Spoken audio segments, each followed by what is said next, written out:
नेपालको उच्च पहाडी भेगमा चाहिँ संयुक्त सैन्य अभ्यास गर्ने भनेको छ। त्यसको चाहिँ तपाईको हेडक्वार्टर चाहिँ सिलगढी राखिएको छ, इन्डियाको सिलगढीमा राखिएको छ। त्यसले दुईटा रुट बनाएको छ। एउटा चाहिँ पूर्वी रुट जो चाहिँ चिकेन नेक भन्छ, पश्चिम बङ्गालको चाहिँ सानो घाटी भएर माथितिर जान्छ अरुणाचलतिर। एउटा त्यो करिडोर बनाएको छ, एउटा नेपाल मार्फत बनाएको छ, नेपाल किटेकै छ। अहिले यो संयुक्त अभ्यास सैन्य अभ्यास भनेर जो उच्च पहाडी भेग भनेका छन् त्यसभित्रको एउटा अर्को मिसन के हो भन्छ भने ठ्याक्कै त्यहाँ चाहिँ तपाईको इसाईकरणको निम्ति एउटा सुरक्षा कवचको रूपमा अमेरिकन सेना चाहिँ तपाईको त्यो बेल्टमा बस्न खोजिरहेको छ। पाँचौं कुरा डरलाग्दो के छ भन्छ भने उनको अमेरिकन सेना जो नेसनल गार्ड हुन्छ यसका सबै अफिसरहरू नेपालको सेनाका ब्यारेकभित्र हुनुपर्ने भनी प्रावधान पनि छ, अथवा यहाँको सेनाको ब्यारेकभित्र उनीहरूले आफ्ना सैन्य चाहिँ तपाईको अड्डाहरू राख्ने भन्ने कुरो छ। अमेरिकन सेना कुनै पनि बेला हुन सक्छ, किन त्यो राइट त सम्झौतामा त दिइसकेको छ। मैले पाएको जानकारी अनुसार अस्ति जो यो सम्झौता बाहेक अर्को एउटा प्रस्ताव चाहिँ त्यो जर्नलले राखेर गएको छ कि भैरवा, पोखरा र काठमाडौँको जो अन्तर्राष्ट्रिय विमानस्थल छन् यहाँ चाहिँ अमेरिकन सेना राख्ने उसले थप प्रस्ताव पनि गएको छ। नेपालको सेना, प्रहरी, सिडिओ कार्यालयदेखि सबैलाई चाहिँ एमसिए नेपालले चाहिँ कोअर्डिनेसन गरेर परिचालन गर्ने सम्बन्धका कुराहरू त्यहाँ छन्। सेनामा जति भ्रम रह्यो देश त्यति दुर्घटनामा पर्छ। मैले सबै सेनालाई भनेको होइन, त्यसको जो नेतृत्व छ त्यो देशको निम्ति साह्रै डरलाग्दो चाहिँ तपाईको पङ्क्ति हो। त्यो सेनाबाट देश जोगिन्छ अथवा यस्ता अपराधहरूलाई सेनाले रोक्छ भन्ने कुरो विश्वास हामीले दिमागको कुनै पनि कुरामा राख्नु हुँदैन। मेरो सबैलाई अनुरोध किन भन्छ भने हामी देखिरहेका छौँ 2047 सालपछि विशेष गरिकन दरबार हत्याकाण्डपछि नेपालको सेनाले जे गर्यो या त नेपाली मार्ने काम गर्यो या विदेशीले खटाएको ठाउँमा गएर विश्वका निरपराध मान्छे मार्ने काम गर्यो शान्ति सेनाको नाममा। किन त्यो शान्ति सेना भने त्यो अमेरिकन युरोपियनले उनका विरोधीहरू मार्न खटाउने संस्था हो। त्यो राष्ट्रसङ्घको चाहिँ खोल लगाइकन त्यहाँ कुनै न्याय दिनुको निम्ति कुनै अपराधीलाई मार्न दिने जाँदैनन्। किन भन्छ भने यिनका शान्ति सेना न अमेरिकाले चाहिँ मारिरहेका चाहिँ इराकीको सुरक्षा गर्न गए, न सिरियामा यिनी गए, न लिबियामा यिनी गए, न अफगानिस्तानमा यिनी गए। यिनी कहाँ जान्छन् भन्छ भने विशेष गरिकन अफ्रिकामा जहाँ जहाँ विद्रोहीहरू अमेरिकन साम्राज्यवाद र युरोपियन साम्राज्यवादीहरूको अत्याचारको विरुद्ध विद्रोह गरिरहेका छन् तिनलाई दबाउन शान्ति सेना पठाइएको छ। यहाँको सेनाको धन्दा त्यो हो, लामो समयदेखि उनको निम्ति काम गरिरहेको छ। हामी यो प्रश्न हुनुपर्छ, अब नेपालको निम्ति गर्दैन। नेपाललाई इन्डियाले कब्जा गरेको भूमिमा नेपाली सेना कहिले जानेवाला छैन, यो हामीले कल्पना पनि नसोचौँ। त्यसकारणले गर्दाखेरि अब यस्ता दुष्टहरूको विषयमा अब एकदमै स्पष्ट हुनुपर्ने बेला आयो। किन भन्छ भने देश युक्रेन बन्ने सङ्घारमा मुखमा पुगिसक्यो होइन। यो सम्झौताको जो प्रस्तावपछि नि यहाँ एउटा नाटक के भइरहेको छ भन्छ भने जोगिन बाहिर मान्छेहरूको चाहिँ घृणाबाट जोगिन, जनमतबाट जोगिन, अन्तर्राष्ट्रिय चाहिँ तपाईँको खतराबाट जोगिन अहिले चाहिँ यिनी राजनीतिक चाहिँ खोल ओढेका यो क्रिमिनल गिरोहहरू होइन, आपराधिक गिरोहहरू र यो सेनाको खोल ओढेको अपराधिक गिरोह सिग्नेचर अर्काले गरिदियोस् भनेर यहाँ चाहिँ तपाईँको मतान्तर भइरहेको छ। यहाँको सेनाको नेतृत्व देखेर एसपिपीमा आफूले हस्ताक्षर नगर्ने, किन त्यो चुनौती त भोलि बेहोर्नुपर्छ। अब अनि राजनीतिक तहबाट चाहिँ गरिदिउन् भन्ने चाहिँ यसको कुरो। अब शेरबहादुर टाइपका मान्छेहरू र शेरबहादुर मात्रै भन्दैन, अहिले चाहिँ गठबन्धन जोगाउने नाममा बसिराख्ने वाम खोलका अपराधीहरू र केपी ओली जस्ता चाहिँ तपाईँको कालो चाहिँ तपाईँको मन भएका गुण्डाहरू सबैको सहमति छ। उनीहरू चाहिँ तपाईँको सेनाले गरिदियोस् भन्नेमा छन्, आफू चाहिँ नदेखिने। यो खेल अगाडि बढिरहेको छ।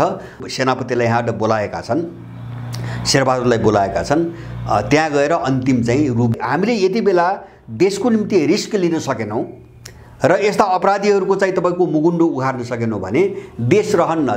जब देश रहन्न भने हामी के बाँचेको के अर्थ होइन। मर्नदेखि डराएर आफ्नो एउटा भौतिक अस्तित्वको मार्लान् होइन, तेजीदेखि डराएर हामी देश मार्ने, हामी जन्मेको भूमि मार्ने यिनी अपराधीका पछि लागेर। त्यसैले गर्दाखेरि खुलेआम चाहिँ तपाईँको हामी जानुपर्छ। अब नेपाली सेनाभित्र जो चाहिँ सिपाहीहरू छन् उनीहरू अब आफ्नो आवाज मुखर गर्नुपर्छ भन्ने चाहिँ मेरो आह्वान छ। किन भन्छ भने भोलि मारिनीति नै हुन्, मर्ने सबै सिपाही तहका मान्छे हुन्, माथिल्लो तहका मान्छे मर्दैनन्, जो युक्रेनमा हामीले देख्यौँ।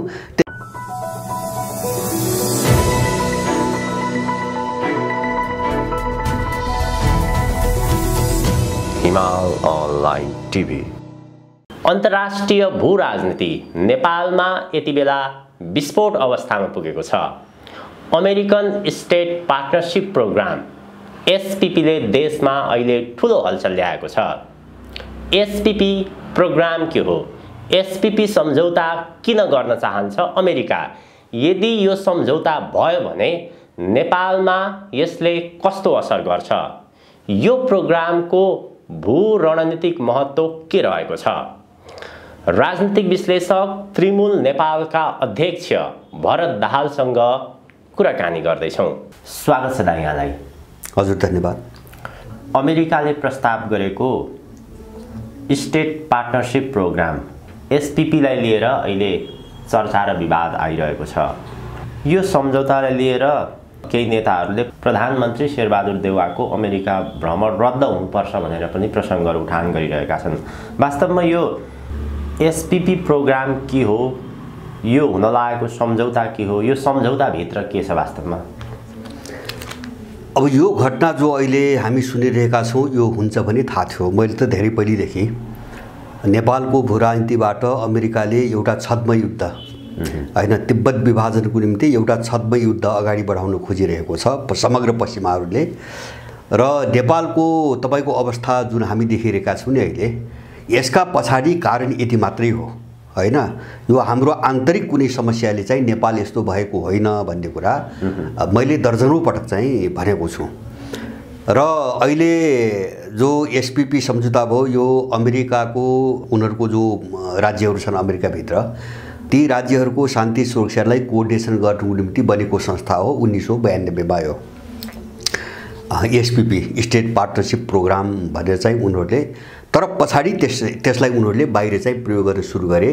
जस्तो अहिले तपाईँको अफ्रिकामा विशेष गरिकन यसको सबैभन्दा ठुलो भूमिका अफ्रिकामा देखिन्छ। अफ्रिकामा थुप्रै देशहरूलाई यो सम्झौतामा चाहिँ जबरजस्ती धेरै पहिले नै अमेरिकाले बाँधेको छ। र अफ्रिकामा जति पनि देशहरूमा अमेरिकन चाहिँ एयर स्ट्राइक अथवा हवाई आक्रमणका घटनाहरू सुनिन्छन् त्यो सबै यही सम्झौता अन्तर्गत हुँदै आएका छन्। र उनीहरूले अफ्रिकन कमान्ड भनेर एउटा अमेरिकन चाहिँ कमान्ड पनि बनाएका छन्। अब अहिले तपाईँको जो एसपीपी सम्झौताको जो प्रस्ताव अहिले बजारमा सार्वजनिक भएको छ, यसको अवधि त्यो सम्झौता अब यो प्रस्तावित सम्झौतामा राखिएको यसको अवधि हेर्ने हो भने यो ठ्याक्कै एमसीसीसँग जोडेर आएको हो भन्ने कुरामा कुनै शङ्का रहन्न। किन हुन्छ भने सम्झौतामा यसको अवधि 5 वर्ष भनेको छ। अहिले प्रस्तावमा 5 वर्ष भनेको छ। किन एमसीसी अनुमोदन भर्खरै भएको छ र अनुमोदन भएको हिसाबले एमसीसी पनि 5 वर्ष जान्छ। त्यो 5 वर्षसम्म यसको चाहिँ तपाईँको अवधि तोकिएको छ र यसपछि पनि निरन्तर यो रहन सक्ने भनिएको छ। र अब जस्तो मैले पहिलेदेखि के भन्दै आएको थिएँ भन्छ भने, जस्तो एमसीसी प्रावधानमा धेरै कुराहरू सायद अब बुझ्ला, मान्छेले नबुझेको मान्छे पनि बुझ्ला। जस्तो चाहिँ तपाईँको एमसीसी अब लागू भइसकेपछि अमेरिकी कानुनहरू सक्रिय हुनेदेखि लिएर अझ 2019 मा यो एमसीसी सम्झौता मूल सम्झौता जो हो त्यसपछि युवराज खतिवडाले गरेको, ओलीको चाहिँ अर्थमन्त्रीले गरेको पछिल्लो 2 वर्षपछिको सम्झौतामा त के पनि भनेको छ भन्छ भने, एमसीए नेपाल भनी जो सीआईए बोर्ड छ नेपालमा, खड्गबहादुर बिष्ट र कुलमान घिसिङ लगायतका मान्छेहरू रहेको जो बोर्ड छ, त्यो बोर्डले नेपाललाई पुरै परिचालन गर्न सक्ने गरी अथवा नेपाल त्यसको निर्णयमा बाध्यकारी रूपमा चाहिँ तपाईँको त्यसका निर्णय कायम गर्नुपर्ने गरी एउटा चाहिँ सम्झौता भएको छ। र सम्झौतामा के भनिएको छ भन्छ भने, नेपालको सेना, यद्यपि त्यहाँ भाषा चाहिँ सुरक्षा निकाय भनेको छ होइन, नेपालको सेना, प्रहरी, सिडिओ कार्यालयदेखि सबैलाई चाहिँ एमसीए नेपालले चाहिँ कोअर्डिनेसन गरेर परिचालन गर्ने सम्बन्धका कुराहरू त्यहाँ छन्। र त्यो मात्रै होइन, म यसैसँग जोडेर अर्को एउटा कुरा भनिदिउँ। जस्तो यो एसपीपी भन्दा अगाडि, यो केही महिना अगाडि एमसीए नेपालले एउटा टेन्डर हालेको नाटक गरेर एउटा अमेरिकन कम्पनी भित्र्याएको छ स्वीकृत गरेर। कार्डनो भन्ने एउटा अमेरिकाको प्राइभेट सुरक्षा कम्पनी हो। अब त्यो चाहिँ भित्र्याएको छ उनीहरूको सुरक्षाको नाममा, एमसीसी परियोजनाको सुरक्षाको नाममा। र अब त्यसको चाहिँ वेबसाइटमा गएर हेर्नुस्, उसले 2टा क्षेत्रमा काम गर्छ। एउटा हवाई आक्रमण, आकाशबाट आक्रमण गर्ने, र एउटा चाहिँ स्थल आक्रमण, जमिनबाट आक्रमण गर्ने। यो दुईटा क्षेत्रको चाहिँ तपाईको आक्रमणलाई कसरी चाहिँ अगाडि बढाउने भनेर सम्पूर्ण तालिमदेखि लिएर हतियार आपूर्तिका सबै काम त्यसले गर्छ उसको वेबसाइट अनुसार। अब तर उसको वेबसाइटमा उसको क्षेत्राधिकार जलक्षेत्र तोकिएको देखिन्न। यसबाट के बुझिन्छ भन्छ भने कार्डो जस्ता कम्पनीहरू जो अमेरिकाले प्राइभेट सेक्टरमा बनाएर राखेको छ, अब नेपाल जस्ता सामुद्रिक इलाकाबाट अलिकति टाढा रहेका देशहरूमा काम गर्ने हिसाबले यस्ता कम्पनीहरू पनि बनाएर राखेको छ, त्यो आइसकेको छ। अब चाहिँ एक थरी जस्तो मानिसहरू, मैले भन्छु उनीहरू सडक छाप कुत्ता भन्छु मैले, हैन। यिनीहरूले यो कुत्ताको हैसियत नभएका, कुत्ता पनि बन्न नसकेका केही दुष्टहरूको एउटा चाहिँ बकवास बारम्बार हामीले के सुन्थ्यौँ भन्छ भने एमसीसी सम्झौतामा अमेरिकन सेना आउने प्रावधान कहाँ छ भन्ने यिनले बारम्बार प्रश्न उठाए। हामीले त सम्झौतामा भएका प्रावधान हेरेर मैले धेरै पटक भनेको थिएँ कि एमसीए नेपालले स्वतन्त्रतापूर्वक यस्ता खालका सम्झौताहरू गर्न सक्ने अधिकार सम्झौतामा दिइसकेपछि हैन अमेरिकन सेना कुनै पनि बेला आउन सक्छ, किन त्यो राइट त सम्झौतामा त दिइसकेको छ हैन। त्यहाँ त अमेरिकन सेना आउँछ भन्ने त्यो लेख्नु त पर्दैन अधिकार दिइसकेपछि। अब उनीहरू बिस्तारै जस्तो कार्डनो भनिसँगको सम्झौता त्यही प्रावधान अन्तर्गत भयो हैन, प्राइभेट सेक्टरको एउटा सुरक्षा कम्पनी आयो। अब त्यसको आवरणमा चाहिँ तपाईको अमेरिकन सेना आउँदैछ, जो अहिले एसपीपी सम्झौता चाहिँ भनिएको छ। यो अमेरिकन नेसनल गार्ड हैन, जो सेना हो, अमेरिकाको सेना हो, त्यसलाई नेसनल गार्ड भनिन्छ, ल्याउने चाहिँ तपाईको तयारी छ। र मैले पाएको जानकारी अनुसार अस्ति जो यो सम्झौता बाहेक अरू दुईटा अर्को एउटा चाहिँ तपाईको प्रस्ताव चाहिँ त्यो जर्नलले राखेर गएको छ कि भैरवा, पोखरा र काठमाडौँको जो अन्तर्राष्ट्रिय विमानस्थल छन् यहाँ चाहिँ अमेरिकन सेना राख्ने उसले थप प्रस्ताव पनि गएको छ। र मैले बारम्बार भन्थे जस्तो विकासको नाममा नेपाल केही पनि नभएको देशमा यो अन्तर्राष्ट्रिय हवाई स्थल किन यसरी बनिरहेका छन्, यो हाम्रो निम्ति थिएन। यो मैले धेरै पहिले उठाएको हो।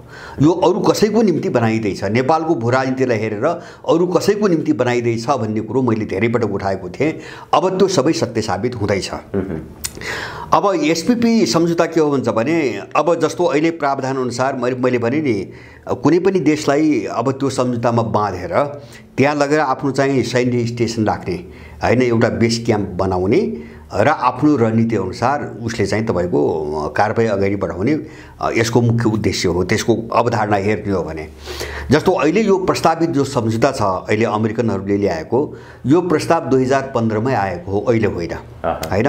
म 15 मा किन भनिरहेको छु भन्छ भने 2015 मा यिनको षड्यन्त्र बुझ्नको निम्ति यो सजिलो हुन्छ। 2015 मा एमसीसीले 11 देखि 15 सम्म नेपालको कुन सेक्टरलाई बहाना बनाएर पस्ने भनेर चाहिँ सर्वे गरेको अवधि 2011 देखि 15 हो। 4 वर्षसम्म उनले सर्वे गरेका छन्। सर्वे गरिसकेपछि अनि चाहिँ तपाईको एमसीसी को मस्यौदा ड्राफ्ट भएको छ। एमसीसी मस्यौदा उनको सर्वेपछि ड्राफ्ट भएको छ र उनले 2015 मै 7 वर्ष अगाडि यो क्षेत्रमा हात हालेर यसरी अगाडि बढ्ने भन्ने सबै निष्कर्ष निकालिकन उनले 2015 मै एसपीपी भन्ने सम्झौताको प्रस्ताव उनले 2015 मै तपाईको पठाएका हुन्, नेपालमा पठाएका हुन्। किन भन्छ भने एमसीसी को रूपरेखा त्यो बेला तयार भइसकेको थियो। तर 2017 सम्म चाहिँ अब त्यो यो सम्झौता अगाडि नबढेपछि 2017 मा एमसीसी सम्झौता भयो। त्यो पनि सम्झौता कुन बेला भयो यो पनि हामीले एकदमै ध्यान दिनुपर्छ। बीआरआई सँग नेपालले सम्झौता गरेको ठीक 4 महिनापछि वैशाखको अन्तिममा तपाईको वैशाखको सायद चाहिँ अन्तिममा 30 गतेतिर हो जस्तो लाग्छ मलाई, बीआरआई सँग सम्झौता भयो।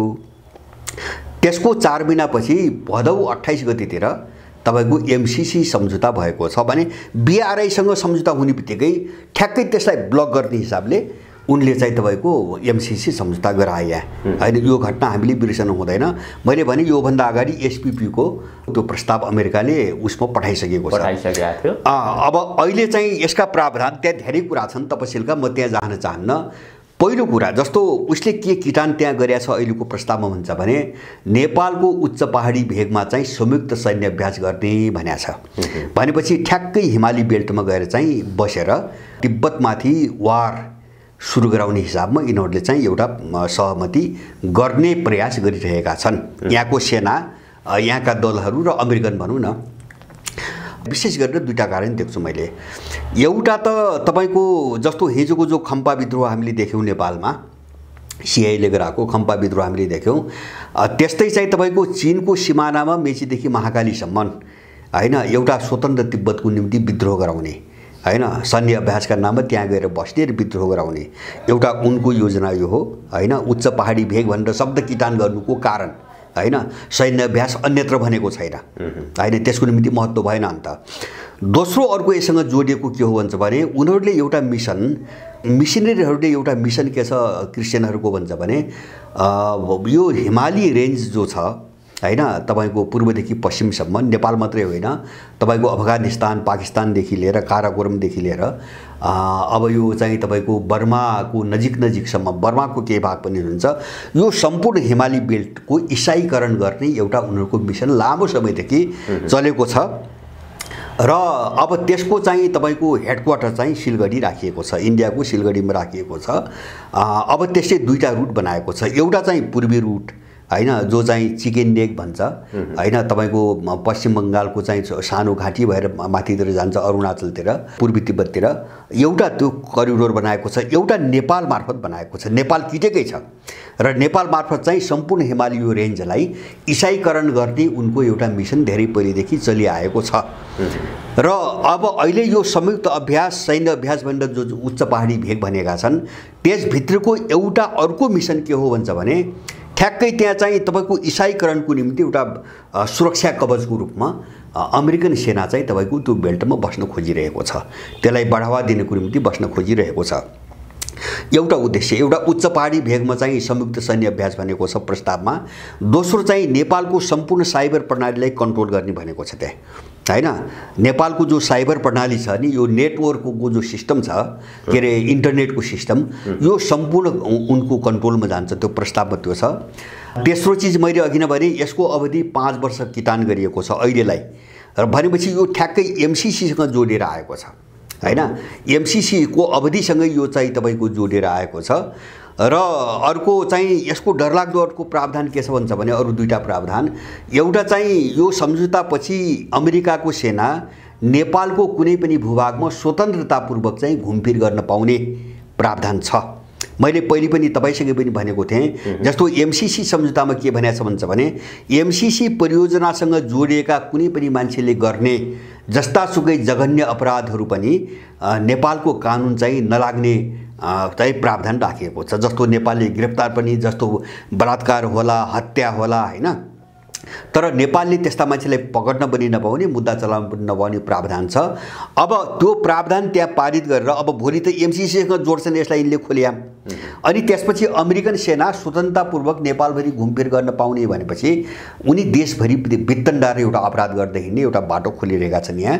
र पाँचौं कुरा डरलाग्दो के छ भन्छ भने उनको अमेरिकन सेना जो नेसनल गार्ड हुन्छ, यसका सबै अफिसहरू नेपालको सेनाका ब्यारेकभित्र हुनुपर्ने भनी प्रावधान पनि छ, अथवा यहाँको सेनाको ब्यारेकभित्र उनीहरूले आफ्ना सैन्य चाहिँ तपाईको अड्डाहरू राख्ने भन्ने कुरो छ। यसबाट के बुझिन्छ भन्छ भने नेपालको सेना अमेरिकन कमान्डमा त्यसको एउटा युनिटको रूपमा परिणत हुँदैछ हैन, त्यो दिशातिर यिनले अगाडि बढाएका छन्। अब यो के हो भन्छ भने एक खालले नेपाललाई अब चाहिँ तपाईको अमेरिकाको हातमा चाहिँ सुम्पिने हो, र हामीले ध्यान दिनुपर्छ यति बेला। अब यहाँ चाहिँ जस्तो मान्छेलाई एउटा भ्रम हैन, किन भन्छ भने स्पष्ट शब्दमा छलफल बहस गरिएन भने त्यसले भ्रम सिर्जना गर्छ। अब दलहरू त बदनाम छन् सबैले बुझेको छ, धेरै मान्छेहरूमा चाहिँ यहाँको सेनाप्रति एउटा भ्रम छ। सेनामा जति भ्रम रह्यो देश त्यति दुर्घटनामा पर्छ, मेरो आफ्नो निष्कर्ष त्यही हो। किन सेना डरलाग्दो संस्था हो हैन, मैले सबै सेनालाई भनेको होइन, त्यसको जो नेतृत्व छ त्यो देशको निम्ति साह्रै डरलाग्दो चाहिँ तपाईको पङ्क्ति हो। त्यो सेनाबाट देश जोगिन्छ अथवा यस्ता अपराधहरूलाई सेनाले रोक्छ भन्ने कुरो विश्वास हामीले दिमागको कुनै पनि कुरामा राख्नु हुँदैन, मेरो सबैलाई अनुरोध। किन भन्छ भने हामी देखिरहेका छौँ 2047 सालपछि विशेष गरिकन दरबार हत्याकाण्डपछि नेपालको सेनाले जे गर्यो, या त नेपाली मार्ने काम गर्यो, या विदेशीले खटाएको ठाउँमा गएर विश्वका निरपराध मान्छे मार्ने काम गर्यो शान्ति सेनाको नाममा। किन त्यो शान्ति सेना भने त्यो अमेरिकन युरोपियनले उनका विरोधीहरू मार्न खटाउने संस्था हो त्यो, हैन। राष्ट्रसङ्घको चाहिँ खोल लगाइकन त्यहाँ कुनै न्याय दिनुको निम्ति कुनै अपराधीलाई मार्न दिने जाँदैनन्। किन भन्छ भने यिनका शान्ति सेना न अमेरिकाले चाहिँ मारिरहेका चाहिँ इराकीको सुरक्षा गर्न गए, न सिरियामा यिनी गए, न लिबियामा यिनी गए, हैन, न अफगानिस्तानमा यिनी गए। यिनी कहाँ जान्छन् भन्छ भने जहाँ जहाँ विद्रोहीहरू, विशेष गरिकन अफ्रिकामा जहाँ जहाँ विद्रोहीहरू अमेरिकन साम्राज्यवाद र युरोपियन साम्राज्यवादीहरूको अत्याचारको विरुद्ध विद्रोह गरिरहेका छन् तिनलाई दबाउन शान्ति सेना पठाइएको छ। यहाँको सेनाको धन्दा त्यो हो लामो समयदेखि, हैन। उनको निम्ति काम गरिरहेको छ। हामी यो प्रश्न हुनुपर्छ। अब नेपालको निम्ति गर्दैन। नेपाललाई इन्डियाले कब्जा गरेको भूमिमा नेपाली सेना कहिले जानेवाला छैन, यो हामीले कल्पना पनि नसोचौँ। त्यसकारणले गर्दाखेरि अब यस्ता दुष्टहरूको विषयमा अब एकदमै स्पष्ट हुनुपर्ने बेला आयो। किन भन्छ भने देश युक्रेन बन्ने सङ्घारमा मुखमा पुगिसक्यो, हैन। यो सम्झौताको जो प्रस्तावपछि नि यहाँ एउटा नाटक के भइरहेको छ भन्छ भने जोगिन बाहिर मान्छेहरूको चाहिँ घृणाबाट जोगिन, जनमतबाट जोगिन, अन्तर्राष्ट्रिय चाहिँ तपाईँको खतराबाट जोगिन अहिले चाहिँ यिनी राजनीतिक चाहिँ खोल ओढेका यो क्रिमिनल गिरोहहरू, हैन, आपराधिक गिरोहहरू र यो सेनाको खोल ओढेको आपराधिक गिरोह, हैन, सिग्नेचर अर्काले गरिदियोस् भनेर यहाँ चाहिँ तपाईँको मतान्तर भइरहेको छ, हैन। यहाँको सेनाको नेतृत्व देखेर एसपिपीमा आफूले हस्ताक्षर नगर्ने, हैन, किन त्यो चुनौती त भोलि बेहोर्नुपर्छ अब, हैन। अनि राजनीतिक तहबाट चाहिँ गरिदिउन् भन्ने चाहिँ यसको कुरो। अब शेरबहादुर टाइपका मान्छेहरू र शेरबहादुर मात्रै भन्दैन, अहिले चाहिँ गठबन्धन जोगाउने नाममा बसिराख्ने वाम खोलका अपराधीहरू र केपी ओली जस्ता चाहिँ तपाईँको कालो चाहिँ तपाईँको मन भएका गुण्डाहरू, हैन, सबैको सहमति छ। उनीहरू चाहिँ तपाईँको सेनाले गरिदियोस् भन्नेमा छन्, आफू चाहिँ नदेखिने।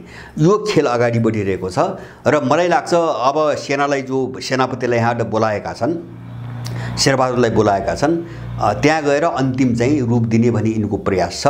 त्यो दिए भने हामी केमा स्पष्ट हुनुपर्छ भन्छ भने विश्वको जो तपाईँको ध्रुवीकरण छ, मैले बारम्बार कतिपय मान्छेहरूले, अबुझहरूले अथवा चाहिँ कतिपय त अपराधी हुन्छन् उनले प्रयोग गरेका, अब आरोप लगाउँछन् बेग्लै कुरा। नेपालको भू राजनीतिमा, हैन, चीन र रुसलाई चाहिँ तपाईँको अगाडि नबढाइकन अथवा हामी त्यो एलायन्समा नजोडिकन देश बचाउन सक्दैनौँ। किन भन्छ भने यी साम्राज्यवादी अमेरिकन, इन्डियन, युरोपियन, इन्डो पश्चिमा साम्राज्यवादीहरू नेपाललाई कहाँ पुर्याउन खोज्दैछन् त्यो त हामी त बुझ्नु पर्यो नि, त्यो त हामी त बुझ्नु पर्यो, हैन। जस्तो अहिले जो अमेरिकाको यो प्रस्ताव आयो नि, यसबाट के बुझ्नु हुन्छ भने कसका विरुद्धमा हो यो सम्झौता, कसका विरुद्धमा हो? चीनले हामीलाई के गरेको छ, रुसले हामीलाई के गरेको छ, पाकिस्तानले हामीलाई के गरेको छ र अमेरिकासँग एसपिपी सम्झौता गर्नु पर्यो भनेपछि अब यो सब देखिसकेर पनि हामी एउटा काल्पनिक र कोरा आदर्शमा चाहिँ तपाईँको घुमिरह्यौँ, रुमलिरह्यौँ भने नेपालीहरू अब पूर्ण रूपमा यहाँबाट शरणार्थी हुन्छन्। अर्को कुनै विकल्प मैले देख्दिनँ। युक्रेनहरूको जुन हालत भयो नि, यहाँ युद्ध सुरु हुन्छ, छद्म युद्ध सुरु हुन्छ। किन भन्छ भने यो सम्झौता त एउटा चाहिँ वैधानिक रूपमा बाहिर देखिने चाहिँ आवरण मात्रै हो, हैन। हजारौं अमेरिकन सेना नेपालमा तैनात छन्, इन्डियन सेना नेपालमा तैनात छन्, हैन। अरू देशका पनि थुप्रै सेना नेपालमा आइसकेका छन् र मलाई लाग्छ मेरो अनुमानमा नेपालभित्र चाहिँ तपाईँको 25,000 भन्दा माथिको सङ्ख्यामा विदेशी सेनाको उपस्थिति छ। अब त्यो मुठभेडमा जान्छ, अब एकैचोटि त्यो मुठभेडमा जान्छ। त्यसकारणले हामीले अब यसको सामना गर्नुको कुनै विकल्प छैन। किन रोएर कराएर आदर्श चाहिँ तपाईँको बगेर मात्रै चाहिँ देश जोगिन्न, न त हामी जोगिन सक्छौँ। त्यसकारणले जो समस्या जसले थोपर्यो त्यससँग लड्न, युद्धको दिशामा अगाडि बढ्नको निम्ति हामी बाध्य भइसकेका छौँ। र विशेष गरिकन अब यो राजनीतिक तहका दलालहरूको त गर्न नै नगरौँ, नेपाली सेनाभित्र जो चाहिँ सिपाहीहरू छन् उनीहरू अब आफ्नो आवाज मुखर गर्नुपर्छ भन्ने चाहिँ मेरो आह्वान छ। किन भन्छ भने भोलि मारिने तिनै हुन्, हैन। अमेरिकनहरूले पनि मुखमा हालिदिने तिनीलाई हो। युक्रेनीहरूलाई जो हालत पुग्यो नि आज, हैन, किन सम्पूर्ण नेपाली सेनालाई उसले परिचालन गर्ने भएपछि युद्धमा झोक्दिने चाहिँ यहीँको सेनालाई हो। मर्ने सबै सिपाही तहका मान्छे हुन्, माथिल्लो तहका मान्छे मर्दैनन्, जो युक्रेनमा हामीले देख्यौँ। त्यसकारणले अब यो चाहिँ जो अवस्था छ यसप्रति सेनाभित्र रहेको जो चाहिँ इमान्दार पङ्क्ति छ, निरपराध पङ्क्ति छ, अबोध पङ्क्ति छ, यसले अब आफ्नो पङ्क्तिभित्र एउटा नयाँ सोचको विकास गर्न एकदमै जरुरी भइसकेको मैले देख्छु। हजुर, यो एसपीपी सम्झौता पूर्व तयारी अनुरूप अमेरिकी सैनिक जनरलको नेपाल भ्रमण भनेर भनिन्छ। यो एसपीपी सम्झौता रोकिने सम्भावना छ कि छैन, कि जस्ताको जस्तै पास हुन्छ, कसरी अगाडि बढ्छ त अब? होइन, यो सम्झौता जस्तो यिनले मलाई लाग्छ यस्तो छ, यो सम्झौता हुने सम्भावना मैले कहाँ बढी देख्छु भन्छ भने जसले सम्झौता गर्ने हिसाब, जस्तो यहाँको सेनै भनौँ, सेना र दल, अर्को के कुरा गरौँ, सेना र दलहरू यो दिशातिर बाध्य किन छन् भन्छ भने त्यो सिआइएले अथवा अरू विदेशीले चारो खुवाएर राखेका मान्छे हुन् यिनीहरू। यिनको व्यवस्था हो होला, बुझ्या होलान्, तर यिनको व्यवस्था हो। जस्तो उसको चारो खाएपछि, उसको गोमुत खाएपछि, उसको थुक खाएपछि र अब उसैको आडमा सत्तामा आएपछि, हैन, उसैको चाहिँ तपाईको के अरे जोडबलमा प्रधान सेनापति भएपछि, जर्नल भएपछि, हैन, अब उसको काम गर्नु यिनको व्यवस्था हो। त्यसकारणले एउटा चौकीदारले, कसैको एउटा चौकीदारले, एउटा गेटपालेले त्यो जागिर खाइसकेपछि गर्दैन भन्न सक्दैन, हैन, मिल्दैन। नैतिक रूपमा त च्युत भइसकेको हुन्छ, हैन, अरू रूपमा पनि सक्दैन, किन खाएको हुन्छ। त्यसकारणले मलाई लाग्छ एउटा बहानामा यिनले सम्झौता गर्छन्। जस्तो बहाना तपाईँको एमसीसी पारित गर्दा गरे, व्याख्यात्मक प्रस्ताव भने, हैन, त्यो त छल्ने, आफ्नो मुकुण्डो लुकाउने, हैन, म अपराधी हुँ भन्ने कुरा चाहिँ एक्सपोज नहोस् भनेर यसो चाहिँ भर्थे गर्नको निम्ति त्यो प्रस्ताव तयार पारिया हो, हैन। त्यसलाई अमेरिकाले रेस्पोन्सै गरेन, गर्ने कुरा पनि भएन। एकपक्षीय रूपमा कसैले पारिदिएको प्रस्तावलाई अर्को पक्षले मान्ने भन्ने कुरा आउँदै आउँदैन।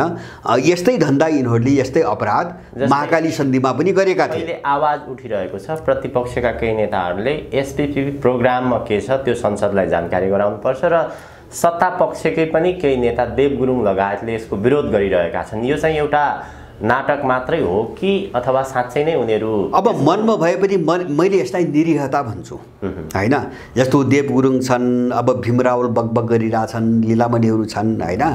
अब उनका नेताले चाहिँ यो अगाडि बढाइरहेछन्, हैन। त्यसलाई नेता मान्नुपर्ने यिनको व्यवस्था, हैन, त्यो पार्टीमा बस्नुपर्ने यिनको व्यवस्था, अनि मन्त्री र मान्नेको निम्ति चाहिँ गठबन्धन जोगाउनु पर्ने चाहिँ यिनको चाहिँ बाध्यता, हैन। यस्ता बकमफुसे कुरा गरेर देशको चिन्ता गर्नुको कुनै तुक छैन, हैन। यो चरम अपर्चुनिस्टहरू हुन्, अवसरवादीहरू हुन्, यिनी फोरीहरू हुन्, यिनी राजनीतिक संस्कार नभएका यिनी दरिद्र मान्छेहरू हुन्। जस्तो चाहिँ तपाईँको त्यो मान्छे जस्तो प्रचण्डको पार्टीमा किन बस्नु पर्यो, हैन, भीमरावलको सुन्छु ओलीको पार्टीमा किन बस्नु पर्यो, हैन। देशभक्तको निम्ति भिड चाहिन्छ, एक्लै उभिन सक्दैन, एक्लै जनमत बनाउन सक्दैन, हैन, अपिल गरेर आम मान्छेको बिचमा जान सक्दैन। भनेपछि अब यो जे कुरा गरिरहेका छन् यही कुरा त यिनले एमसीसीमा पनि त यही कुरा गरिरहेका थिए, त के भयो त यिनको भूमिका? एमसीसी को विरुद्धमा हात उठाएर देव गुरुङ निस्के कि, लीलामणि निस्के कि, भीमरावल निस्के कि, त्यो त हामीले त देखेनौँ। बरु मलाई के लाग्छ भन्छ भने यिनी घातक मान्छेहरू हुन्, यिनी अझ घातक मान्छेहरू हुन्। किन हो? नाटक त्यो पार्टीभित्र विरोध भइरहेछ भन्ने एउटा नाटक प्रदर्शन गरिदिने, हैन, तर काम अगाडि बढाइरहने, बढिरहने, यसको के अर्थ हुन्छ? त्यसैले गर्दाखेरि माने देश चाहिँ युद्धको सङ्घारमा पुगिसक्यो, हैन, एउटा छद्म युद्धको सङ्घारमा पुगिसक्यो। अनि यस्तो बेला कसैले पार्टी भन्छ, कसैले चाहिँ तपाईँको नेतो भन्छ, कसैले चाहिँ केही भन्छ भने त्यो डरलाग्दो मान्छे हो, हामी प्रष्ट हुनुपर्छ अब, हैन। त्यो एकदम खतरनाक मान्छे हो। यिनको यसले गर्दाखेरि मान्छे घुम्ने भयो क्या, किन राम्रा मान्छे छन् त्यहाँ भन्ने भ्रम पर्ने भयो, अनि त्यही भित्रका राम्रा मान्छे पनि रुमल्लिने भए, हैन, तिनकै पछि लाग्न बाध्य भए। त्यसकारण यसको मैले कुनै तुक देख्दैन। यिनी मान्छेबाट अब होसियार हुनुपर्छ, किन अन्तिम अवस्थामा देश आइसकेको छ, यिनको विश्वास गर्नु पनि हुँदैन। कि त यिनले निर्णायक कदम चाल्नु पर्यो, होइन भने यस्ता फोरी मान्छेहरू, अब के अरे राजनीतिक संस्कार नभएका मान्छेहरूबाट हामी जोगिन एकदमै जरुरी छ। छोडेर जानु पर्यो नि आम जनताको अपिल गरेर, उठ नेपाली अब लड्नको निम्ति उठ भनेर अपिल गरेर चाहिँ जनता बिचमा जानु पर्यो, हैन। संसदमा कराएर हुन्छ भनेपछि यो त मैले कस्तो बुझ्छु भन्छ भने, यो विदेशीहरूले कस्तो गर्छ भन्छ भने, यो आफ्नै कमानका आफ्नै मान्छेहरूलाई चारैतिर विभिन्न आवरणमा प्रयोग गरिरहेका हुन्छन्। कसैलाई सत्तामा राख्छन्, कसैलाई प्रतिपक्ष बनाउँछन्, कसैलाई पार्टीभित्रै पनि चर्को विरोधी बनाएर राख्छन्, हैन, कसैलाई सडकमा राखेका हुन्छन् विकल्प भनेर, कसैलाई स्वतन्त्र भन्छन् हैन, तिनै विकल्पको पनि विरोध गर्ने, पार्टीको विरोध गर्ने स्वतन्त्र भन्छन्। ताकि यो रणनीति यिनको के हो भन्छ भने नेपाली एउटा पजल भन्छौँ नि, एउटा भ्रमको अन्योलको स्थिति, के ठिक के बेठिक, को राम्रो को नराम्रो छुट्याउनु पनि कसैले नसकोस् र एक ठाउँबाट रुष्ट भएको मान्छे त्यहाँबाट चाहिँ फुत्कियो भने उसको अर्को ढडियामा गएर फसोस्। यहाँ स्वतन्त्रको ढडिया छ। अब सडकमा चाहिँ तपाईँको बुख्याचाहरू छन्, विकल्पको नामका बुख्याचा, त्यो ढडिया छ, प्रतिपक्षको ढडिया छ, सत्तापक्षको ढडिया छ, गठबन्धनको ढडिया छ, काङ्ग्रेस एमाले माओवादीको ढडिया छ, त्यहीभित्र आलोचकहरूको अर्को ढडिया छ। त्यस कारणले गर्दाखेरि हामी एकोरो भएर कहाँ जानु पर्यो भन्छ भने यो अवस्थामा आम जनताको बिचमा एउटा स्पष्ट कित्ताबन्दीको चाहिँ अपिल गरेर, यिनी साम्राज्यवादीहरूको खुलेआम विरोध गरेर अपिल गरेर जो मान्छे आउँदैन र जो देशका यस्ता अहम प्रश्नहरूमा बोल्दैन र जो सानातिना कुराहरूमा मान्छेलाई अल्झाएर राख्न चाहन्छ, ती मान्छेबाट एकदमै होसियार हुनुपर्ने बेला आयो। जस्तो मैले पहिले पनि तपाईँसँग अलिकति कुरो उठाएको थिएँ, जस्तो अहिले यो स्थानीय चुनावपछि कुरो, जस्तो तपाईँको स्वतन्त्र जित्ने मान्छेहरू हैन, जो चाहिँ के नगर्छन् भने यहाँ प्रचार गरिँदैछ नि, यो मुद्दामा बोल्ने कि नबोल्ने? अब बोल्दैनन् भने तिनकै मान्छे हुन्, यसमा नेपाली क्लियर हुनु पर्यो। अब बोल्दैनन् भने हैन, अब देश बिग्न लाग्यो यसमा पनि उनी बोल्दैनन्। अनि चाहिँ तपाईँको यत्रो भ्रष्टाचार चाहिँ नेपालमा भएको छ, त्यो अघिल्लो कार्यकालमा गरेका मान्छेहरूको छानबिन पनि यिनी गर्दैनन्, यिनबाट त्यो असुल गरेर यिनलाई चाहिँ दण्डित पनि गर्दैनन् भनेपछि यिनी सबै नक्कली हुन्। अब हामीले यो बहसलाई कठोरतापूर्वक अगाडि बढाउनुपर्छ। यिनी सबै नक्कली हुन्, यिनको पर्दाफास गर्न हामी चुक्यौँ, नबोल्नेहरूको है, मैले सबैको भनेको होइन, जो बोल्दैनन् यिनको पर्दाफास गर्न हामी चुक्यौँ भने हामी फस्छौँ, नराम्रोसँग फस्छौँ। हामी कुरो नबुझ्दा यसै गरी हामी शिकार हुँदै आएका छौँ, देश शिकार हुँदै आएको छ। त्यस कारणले गर्दाखेरि अब चाहिँ हामीसँग विकल्प छैन। एउटा कित्ताबन्दी स्पष्ट, त्यो राष्ट्रिय कित्ताबन्दी र अन्तर्राष्ट्रिय कित्ताबन्दी, मैले बारम्बार भनेको छु, हामी यति बेला विश्वको ध्रुवीकरणको यो चाहिँ तपाईँको चरम ध्रुवीकरणको जो चाहिँ परिस्थिति छ, यति बेला चीन र रुसको कित्तामा सामेल भएर अथवा त्यससँग सहकारी गएर यिनीसँग लडाइँको बाटोमा जाने मानसिकता जब हामी बनान्नौँ नि हैन, हामी शिकार हुनबाट हामी जोगिँदैनौँ। किन हाम्रो ताकतले मात्रै भ्याउँदैन, किन इन्डो पश्चिमा शक्ति भनेको पृथ्वीको आधा शक्ति हो, पृथ्वीको आधा शक्ति हो। त्यससँग भिड्ने ल्याकत हामीसँग छैन, अहिले त्यो सामर्थ्य हामीसँग छैन। हामीले अन्तर्राष्ट्रिय गठबन्धन गर्नै पर्छ हैन, अन्तर्राष्ट्रिय चाहिँ पक्षधरतामा हामी जानै पर्छ। त्यसकारणले यिनी अपराधीहरू चाहिँ असंलग्नताको खोल ओढेर सारा पक्षधरताको बाटोमा जाने हैन, हामी चाहिँ तपाईँको कोरा र चाहिँ अर्थहीनको चाहिँ कुराहरू चाहिँ बगबग गरेर हामी बर्बाद हुने चाहिँ बाटोमा गइरहेका छौँ। लडाइँ हो, अर्को कुनै पनि विकल्प अब छैन। सबै नेपालीहरूले यो मानसिकता एकदमै बनाउन जरुरी छ। त्यति मात्रै होइन, मेरो त अपिल छ, दुःख कष्ट केही समय लाग्ला, सधैँको निम्ति मासिनुभन्दा हैन, केही समय दुःख पाइएला। विदेशमा जो चाहिँ योजनाबद्ध रूपमा नेपालीहरू लखेटिए वैदेशिक रोजगारको नाममा, उनीहरू सबै फर्कनुपर्छ नेपाल र एउटा बृहत युद्धको तयारीमा जानुपर्छ, नत्र देश चाहिँ बस्ने सम्भावना चाहिँ मैले देख्दिनँ। अमेरिकन रणनीति, अमेरिकन खेल षड्यन्त्र अहिले जुन ढङ्गले अगाडि बढिरहेको छ, यो अन्तर्राष्ट्रिय भू राजनीतिसँग जोडिएको हुनाले अब यसको सन्दर्भमा नेपालमा अमेरिकन गतिविधि जुन ढङ्गले अगाडि बढेको छ, यसलाई चीनले रोक्न सक्ने सम्भावना चाहिँ कति देखिन्छ? यो प्रोग्रामहरू होइन, सफल यिनीहरू हुँदैनन् त्यो मलाई विश्वास छैन। मैले धेरै पटक भने होइन, जस्तो मलाई त के लाग्छ भन्छ भने नेपालको भू राजनीतिबाट अब चिनियाहरू पनि हात हाल्न बाध्य हुनुपर्ने ठाउँमा आइपुगे, बाध्य हुनै पर्छ हैन। बरु मेरो भनाइ के हो भन्छ भने यो सब देख्दा देख्दै उनीहरूको चाहिँ त्यो कूटनीतिको नाममा जो चाहिँ शिथिलता अथवा चाहिँ तपाईँको अब के भनौँ, त्यो अरुचि ठन्डापन शिथिलता जो देखा पर्यो नि, अब त्यसको परिणाम उनीहरूले पनि अलिकति ठुलो मूल्य चुकाउनु पर्ने बेला आयो हैन। अब युद्ध नै सुरु भइसक्यो भने त उनले त मूल्य चुकाउनु पर्ने बेला आयो हैन। उनले नेपालको यो दलाल कित्तालाई राम्रोसँग समयमै नचिनेका हुन् एक, र दोस्रो कुरा उनको समस्या मैले देखेको के हो भन्छ भने अब कूटनीतिको नाममा, विदेश नीतिको नाममा जो औपचारिकतावाद हुन्छ नि हैन, जस्तो चाहिँ राज्यसँग मात्रै सम्बन्ध राख्ने औपचारिक चाहिँ अब संस्थासँग मात्रै सम्बन्ध राख्ने, जस्तो चाहिँ सार्वजनिक पिपुलसँग चाहिँ तपाईँको मतलब नराख्ने हैन, अथवा चाहिँ यस्ता खालका चाहिँ लडाइँ त हुन्छ नि सबैतिर, कसैसँग चासो नराख्ने उनको जो चाहिँ प्रवृत्ति समस्या थियो नि, त्यो समस्या एउटा उनको निम्ति चाहिँ भयानक भएर निस्कने भयो अब हैन, अगाडि बढ्नुभयो। तर मलाई विश्वास के हो भन्छ भने उनीहरूलाई यसमाथि नियन्त्रण गर्न धेरै ठुलो मेहनत गर्नुपर्छ भन्ने चाहिँ मलाई लाग्दैन। उनीहरूले हात हाले भने उनीहरूले केही समयभित्रै यो साफ पार्छन्, उनीहरू यो तयारीमा पनि छन् हैन, उनको त्यो तयारी पनि बुझ्छु मैले। जस्तो अब अहिले चाहिँ यो पाटोलाई तपाईँले विश्वको ध्रुवीहरूको कुरा उठाउनु भयो, जस्तो मैले पहिले पनि भनेको थिएँ एसियामा अमेरिकनहरूको चाहिँ पहिलो टार्गेट ताइवान होइन नेपाल हो, मैले धेरै पटक भनेको छु हैन। ताइवान चाहिँ हो हल्ला गरेर मान्छेको ध्यान आकर्षित गर्ने एउटा मुद्दा हो, चर्चामा देखाउने हैन, वरिपरिका त्यो चीन वरिपरिका देशहरूलाई आफूतिर गोलबन्द गर्ने त्यो अमेरिकनको एउटा रणनीति हो। तर उनको चाहिँ तपाईँको केन्द्रबिन्दुमा नेपाल छ हैन, धेरै कारण, त्यसका पछाडि धेरै कारण छन् है, म त्यतातिर अहिले जान चाहन्न। अब अहिले चाहिँ नेपालमा जो आउला छन् यसको अन्तर्राष्ट्रिय पाटो चाहिँ हामीले हेर्नुपर्छ। जस्तो अहिले युक्रेनलाई उनीहरूले शिकार बनाए, युक्रेन गयो हैन। अब मलाई लाग्छ 50 वर्षसम्म युक्रेन उठ्न नसक्ने गरी युक्रेन स्वाहा भयो हैन। त्यो अमेरिकन र युरोपियनहरूको उक्साहटमा, नेटोको उक्साहटमा युक्रेन खरानी भयो हैन। जस्तो यिनले चाहिँ रुसले आक्रमण गर्नु के अरे कारबाही गर्नुभन्दा अगाडिदेखि यिनले के भनेका थिए, अगाडि बढ हामी छौँ हैन। अब युक्रेनको मामिलामा कुनै पनि प्रकारको सौदाबाजी रुससँग हुँदैन भनेर यो गएको जुन, आज चाहिँ 13 तारिक भयो, यो 2 तारिकसम्म चाहिँ नेटो बोलिरहेछ हैन। 11 दिन अगाडिसम्म उसले के भनेको छ भन्छ भने अगाडि बढ हामी छौँ भनेको छ।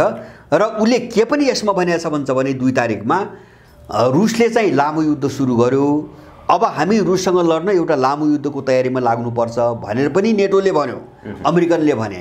त्यसरी उचाले हतियार दिया जस्तो गरे, त्यो दिया भने त्यो त बिक्री थियो।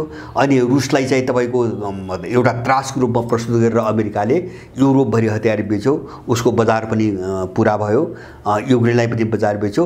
र अस्ति भर्खरै 3 दिन अगाडि 11 तारिकका दिन नेटोको प्रमुख हैन स्टोलेनबर्ग जो फिनल्यान्ड गएको थियो, त्यहाँ गएर के बोल्यो भन्छ भने युक्रेनले आफ्नो केही भूभाग अथवा सार्वभौम सत्ता रुसलाई दिएर भए पनि अब एउटा शान्तिको बाटोमा जानुपर्छ भनेर अस्ति 3 दिन सम्झौता गर्छ भनेर शान्ति भन्ने शब्द प्रयोग छ। भनेपछि युक्रेन शिकार भयो, अब सिद्ध्यो युक्रेन शिकार भयो, उसले आफ्नो पूर्व दक्षिणको भूभाग पनि गुमाउनु पर्ने भयो, उसले आफ्नो अभिष्ट पुरा गरिसकेर सक्यो हो प्रकारको शान्ति सम्झौता अगाडि सारेको हो कि अथवा त्यहाँ उसले अब जित्न नसक्यो? होइन, दुईटा कारण छ। एउटा त उसको चाहिँ हतियार बिक्रीको कोटा पुरा भयो हैन, योभन्दा बढी किन्ने क्षमता त्यो क्षेत्रमा छैन, अरू देशको छैन।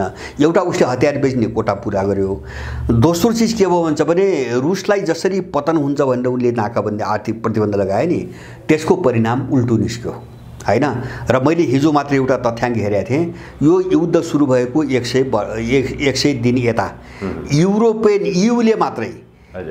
युनियनभित्रका देशहरूले मात्रै 98 अरब डलर रुसबाट चाहिँ ग्यास र तेल किनेका छन्। 98 अरब हैन, यो 100 दिन युद्धको 100 दिनभित्र।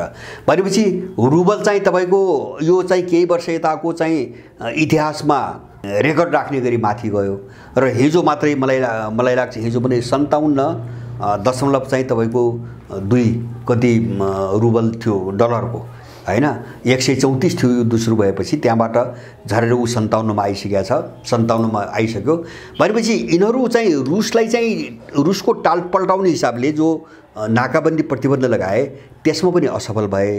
उल्टो मार पर्यो कहाँ? यिनीहरूमाथि मार कहाँ पर्यो? यी जर्मनीमा 1 छाक भात खाऊ भनेर गभर्मेन्टले अपिल गरिरहेछ, 1 छाक खाना खाऊ भनेर अपिल गरिरहेछ। फ्रान्समा हिजो मात्रै इकोनोमी के अरे चाहिँ वार इकोनोमी अथवा युद्ध अर्थतन्त्र, माने युद्धको बेला अर्थतन्त्रलाई अर्थनीतिलाई जसरी टाइट गरिन्छ नि, त्यो अवस्था फ्रान्समा आयो भनेर चाहिँ फ्रान्सको राष्ट्रपति बोले। भनेपछि अमेरिकामा चाहिँ 40-50 वर्ष यताको सबभन्दा माथिल्लो स्तरको मुद्रास्फीति र महँगी छ अहिले, त्यसको शिकार यिनीहरू आफै भए। त्यसकारणले न रुस ढल्यो हैन, न उनीहरू जोगिए, उल्टो असर परिसकेपछि अब रुससँग अल्झी राख्ने भनेको अब चाहिँ विनाश हुने हो, नम्बर 1। अब यो हिसाब गरेँ यिनले, जस्तो युक्रेनलाई जो धोका दिने अहिले म त्यहाँ जोड्दैछु, एउटा विनाश गरेँ। दोस्रो के भयो अहिले यो पछिल्लो घटना भन्छ भने यिनको जो प्रतिबन्ध र नाकाबन्दी हो त्यो चाहिँ नेटोसँग सम्बद्ध केही देश पुरै पनि होइन बाहेक विश्वको कुनै पनि देश सामेल भएन, आइसोलेसनमा पुरै नेटो पर्यो हैन। जस्तो तपाईको ल्याटिन अमेरिका, अफ्रिका, एसियाका कुनै पनि देशहरू, नेटो बाहिरका कुनै पनि देशहरू रुसमाथि प्रतिबन्ध लगाउने पक्षमा गएनन्, मात्रै जापान र ताइवान बाहेक। बाहिरका नेटोभन्दा बाहिरका मुलुक जापान र ताइवान बाहेक कुनै पनि देशहरू त्यसको पक्षमा उनीहरू आइसोलेसनमा परे। र परिणाम कहाँसम्म पुग्यो त भन्छ भने निकारागुआ हैन, जो चाहिँ तपाईको ठ्याक्कै अमेरिकाको चाहिँ अगाडि छ, निकारागुआले अस्ति भर्खरै आफ्नो देशमा रुसी सेना तैनात गर्ने एउटा चाहिँ तपाईको कानुन पारित गर्यो। रुसले आफ्नो सेना राख्न सक्ने पारित गरिसकेपछि यिनको चाहिँ सबैको सातो उड्यो। अब यिनीहरू चाहिँ तपाईको माथिबाट अचेत रूपमा खसेको जस्तो भए। अब न रुससँग लडाईँ अगाडि बढाउन सक्ने स्थिति छ, न रुस ढल्यो। अब एक त चाहिँ अब त्यो चाहिँ जो पराजय हो त्यसबाट भाग्ने बहाना चाहियो, भाग्ने बहाना चाहियो त्यहाँबाट हैन। मैले भने कोटा पनि पुरा भयो, हतियार पनि बेचे, अब रुस पनि ढलेन। उल्टो रुस चाहिँ तपाईको निकारागुआ पुग्ने भयो अब मिलिटरी सहित हैन, भेनेजुएला पुग्ने भयो मिलिटरी सहित। त्यो मात्र हैन, अहिले मैले चाहिँ अस्ति भर्खरै एउटा हेरेको तथ्याङ्क अनुसार ल्याटिन अमेरिकाका 24 देशहरू, जसभित्र मध्य अमेरिका, क्यारिबियन देशहरू भन्छ, दक्षिण र उत्तर दुईटा अमेरिकाको बिचका साना देशहरू। अब ल्याटिन अमेरिकाका 24 वटा मध्ये 21 वटा देशहरू बीआरआईसँग जोडिए, चीनको बीआरआईसँग जोडिए। अफ्रिकाका तपाईको 43 वटा देशहरू जोडिए, अफ्रिकाका 43 देशहरू जोडिए। भनेपछि अब यो मिलिटरी र आर्थिक दुवै कोणबाट अब पश्चिमाहरू नराम्रो खालको घेराबन्दीमा फसे र उनलाई यो आकलन के लाग्यो भन्छ भने यसका पछाडि आर्थिक रूपमा चीनको नै सबैभन्दा ठुलो भूमिका छ। सायद चीन नभइदिए भए रुस यसरी टेक्न सक्ने थिएन भन्ने चाहिँ यिनको निष्कर्ष छ। त्यसकारणले गर्दाखेरि यो निष्कर्षपछि मैले भने नि एउटा त अब त्यो पराजय जो भागदौड सुरु भयो त्यसलाई कुन कभरमा चाहिँ लुकेर चाहिँ भाग्ने हैन, त्यो खोजी गर्नु पर्यो। दोस्रो चाहिँ अब चीनलाई कसरी घेर्ने उनको रणनीति त्यो भयो हैन। चीनकै कारण रुस सफल भयो हो, रुस सफल भयो भन्ने छ। चीनकै कारण रुस सफल भयो। त्यति मात्रै होइन कि अमेरिकालाई यो गएको 200 वर्षको इतिहासमा सबभन्दा ठुलो चुनौती ल्याटिन अमेरिकामा चीनले दिएको छ। अहिले मैले भने नि मुनरो सिद्धान्त, मुनरो डक्ट्रिन भन्छ, 1823 मा चाहिँ तपाईको पारित भएको मुनरो डक्ट्रिन, त्यो अमेरिकाको राष्ट्रपति हुन् मुनरो। अब उनले एउटा डक्ट्रिन अगाडि के बढाए भन्छ भने 1823 पछि अब युरोपको कुनै पनि देशले हैन ल्याटिन अमेरिकाको कुनै पनि देशलाई अब उपनिवेश बनाउन नपाइने अथवा अमेरिकन स्वार्थमा आचाउने गरी युरोपको कुनै पनि देश ल्याटिन अमेरिकामा प्रवेश नपाउने भनेर मुनरो डक्ट्रिनले अगाडि बढायो। त्यो अहिले पनि जारी छ। त्यही भएर त्यसपछि चाहिँ तपाईको दक्षिण अमेरिका, ल्याटिन अमेरिका भनौँ न, क्यारिबियन देश समेत त्यो सम्पूर्ण 24 वटा देशहरू अमेरिकाको एउटा अघोषित उपनिवेशको रूपमा बाँचिरहेका छन्। त्यसलाई चुनौती दिएर जस्तो 21 देशमा बीआरआई पसेपछि 200 वर्षदेखिको अमेरिकन जो प्रभुत्व हो त्यो नराम्रोसँग चाहिँ तपाईको ढलेको छ ल्याटिन अमेरिकामा। यसबाट विक्षिप्त छ। मैले भने नि आर्थिक रूपमा पनि ऊ समाप्त हुँदै गयो हैन। उसका जो पकेट एरिया थिए उपनिवेशको रूपमा उसको हातबाट सबै निस्किँदै गए। अब सैन्य रूपमा पनि के भयो भन्छ भने अब भेनेजुएला र चाहिँ निकारागुआसम्म अब अमेरिका र चाहिँ तपाईको रुसी सेना पसेपछि, जस्तो किरिबाटी भन्ने एउटा सानो देश छ, त्यो अमेरिकाको हवाई द्वीपभन्दा तल दक्षिण प्रशान्त क्षेत्रमा। अब किरिबाटीमा चाहिँ अब एउटा ठुलो चाहिँ सुरक्षा उपस्थिति सहित चीनले एउटा सम्झौता गरेको छ। अब चीन पनि किरिबाटी पुग्यो। अब रुस चाहिँ निकारागुआ पुगेपछि भोलि होन्डुरस जान्छ, बिस्तारै अब क्युबा जान्छ। जस्तो क्युबन मिसाइल क्राइसिस भन्छ 1962 को हैन, त्योभन्दा डरलाग्दो समस्या अमेरिकाको निम्ति अब आयो हैन। क्युबा जान्छ, भेनेजुएला जान्छ, निकारागुआ जान्छ, बिस्तारै चाहिँ होन्डुरस जान्छ। किन होन्डुरस पनि अहिले चाहिँ अमेरिका विरोधी चाहिँ तपाईको राष्ट्रपतिले जितेकी छिन् त्यहाँ पनि।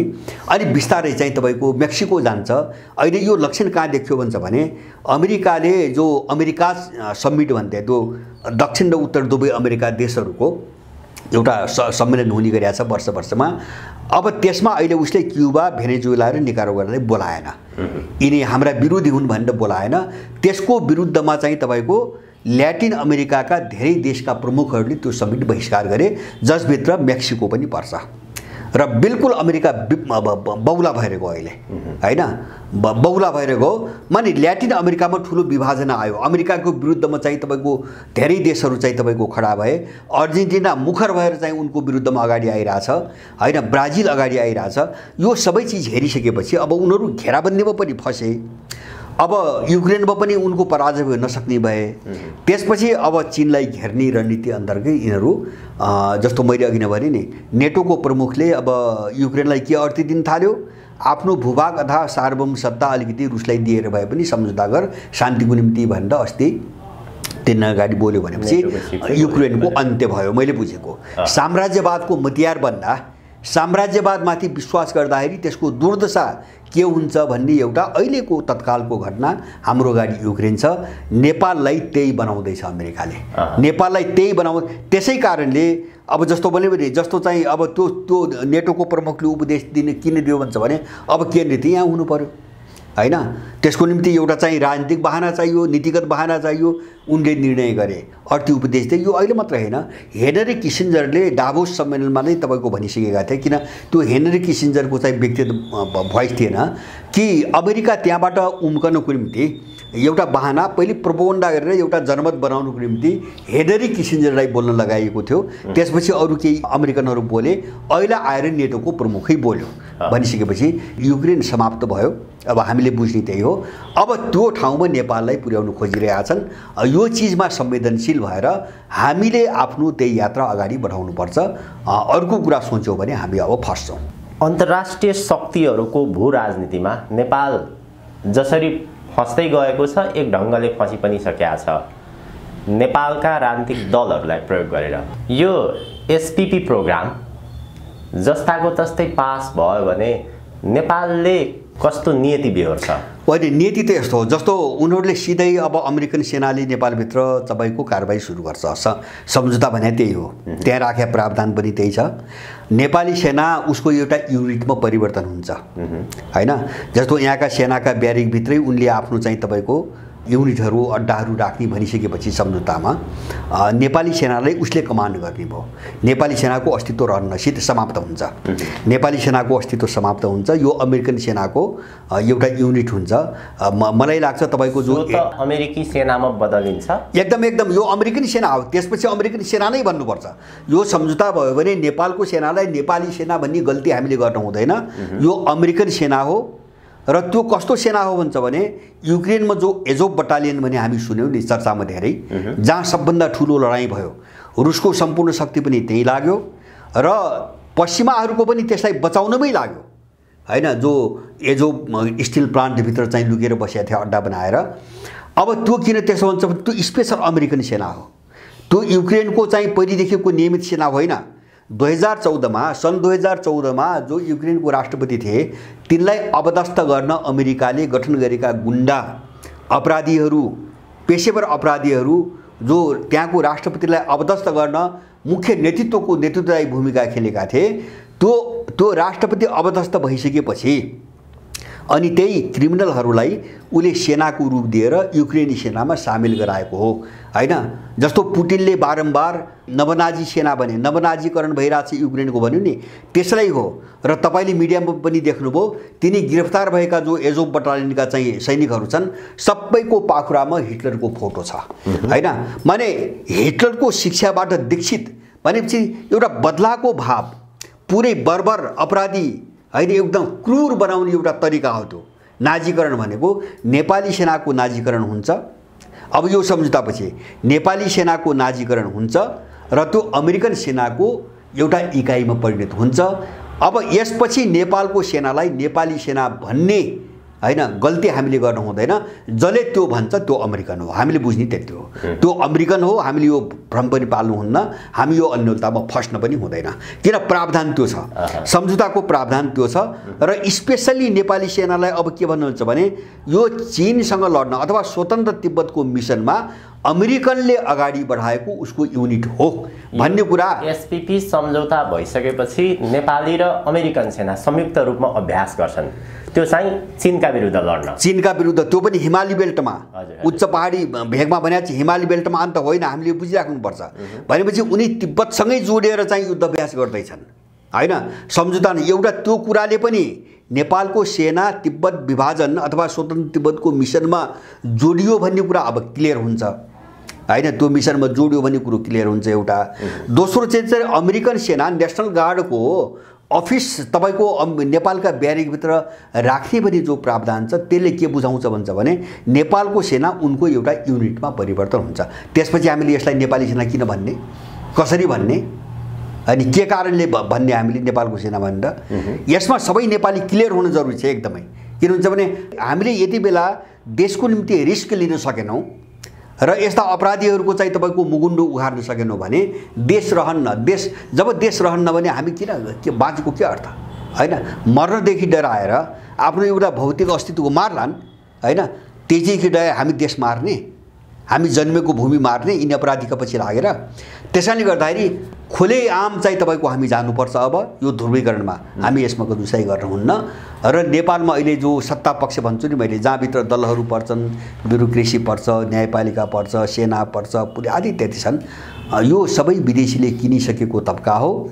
यसबाट देश बच्छ भन्ने हामीले भ्रम 1% पाल्नु हुँदैन। र बरु चाहिँ हामीले अब कोट्याउने के हो त भन्छ भने दासढुङ्गा हत्याकाण्ड, दरबार हत्याकाण्ड, 10 वर्षको युद्धको नाटकमा चाहिँ 70,000 नेपालीको हत्या, यिनी चाहिँ यिनको संलग्नता बिना कसरी सम्भव भयो। हामीले यो बहस उठाउन एकदमै जरुरी छ, अब एकदमै जरुरी छ होइन। किन भन्छ भने यिनी अनिर्णित र छानबिन नगरिकन चाहिँ फ्याँकेका मुद्दाहरू हुन् होइन।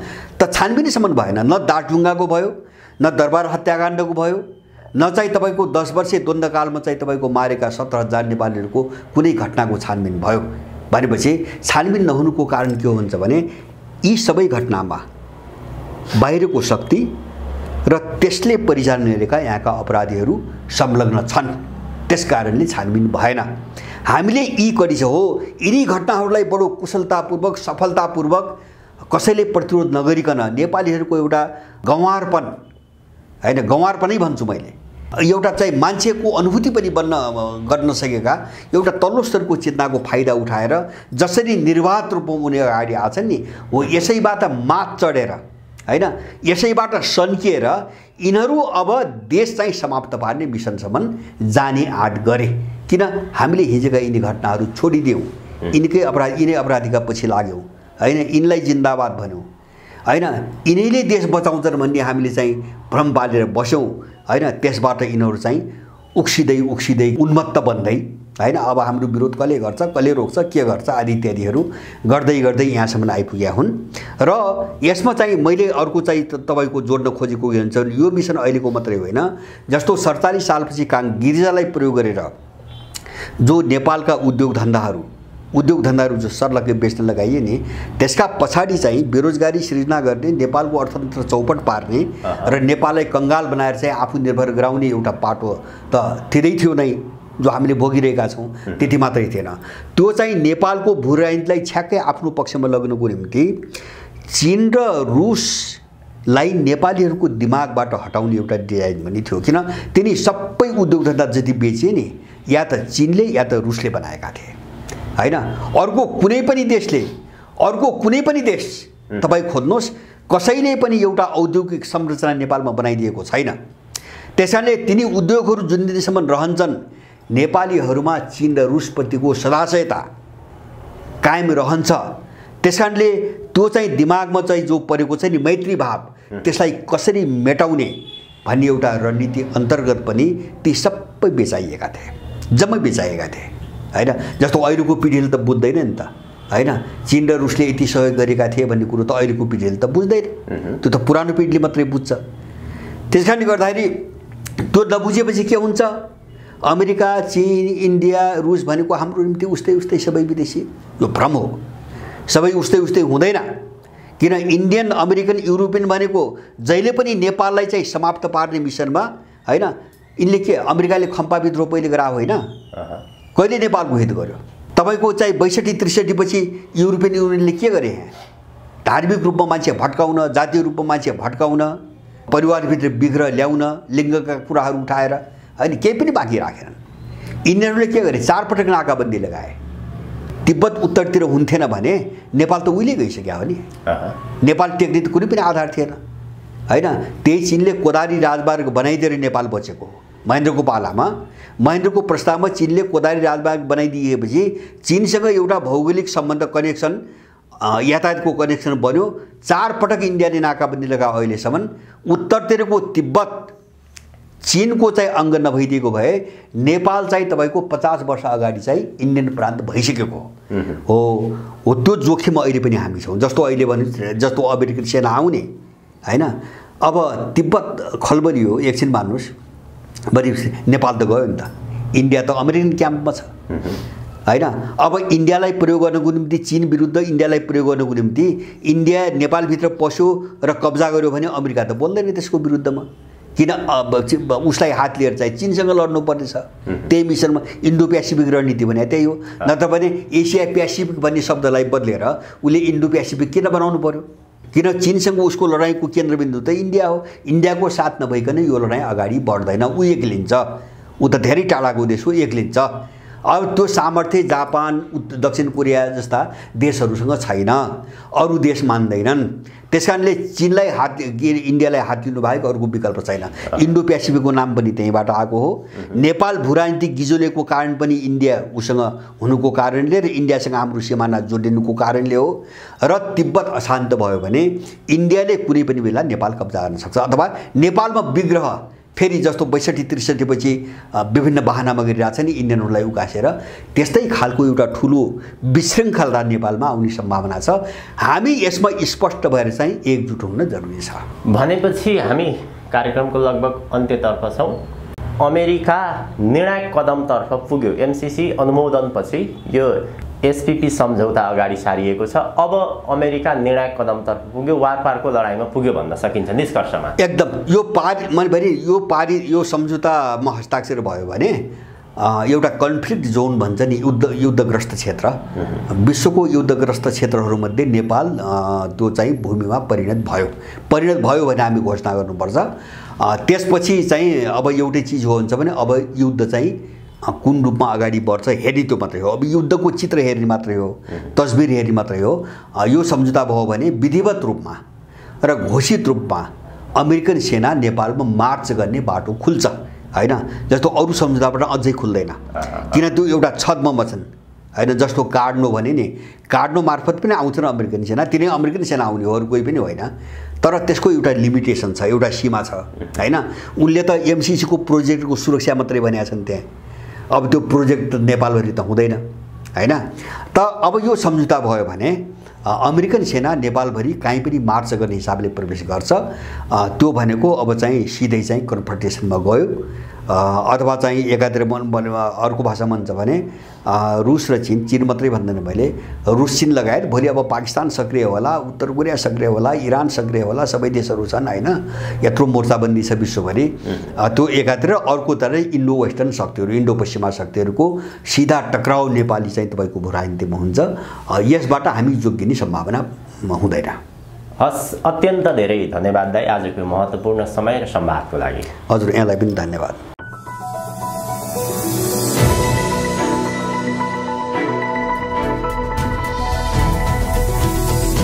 हिमाल अनलाइन टिभी।